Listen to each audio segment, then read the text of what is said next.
Welcome to Setup Mastery, your go-to channel for all things tech. Here, we explore the latest gadgets, unbox cutting-edge devices, and provide step-by-step installation guides to help you optimize your setup. Subscribe now and join our journey to master the art of perfect setups. In today's video, we're going to walk you through the process of connecting to the Poly Studio R30.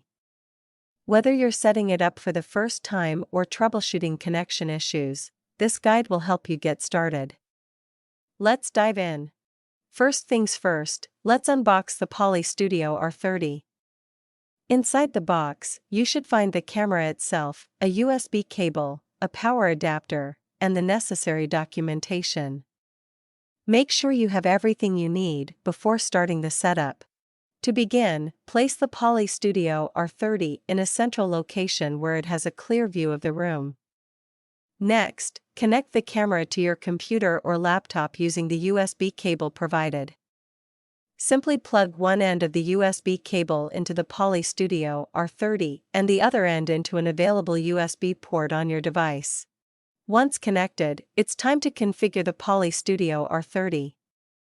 Open the Poly Lens app or software on your computer. If you haven't installed it yet, you can download it from the Poly website. Follow the on-screen instructions to set up and configure the camera according to your preferences. With everything set up, it's important to test the connection. Open your preferred video conferencing application, such as Zoom, Microsoft Teams, or Google Meet. Go to the settings and select the Poly Studio R30 as your camera. You should see a live feed from the camera. If not, double-check your connections and ensure the camera is properly recognized by your computer.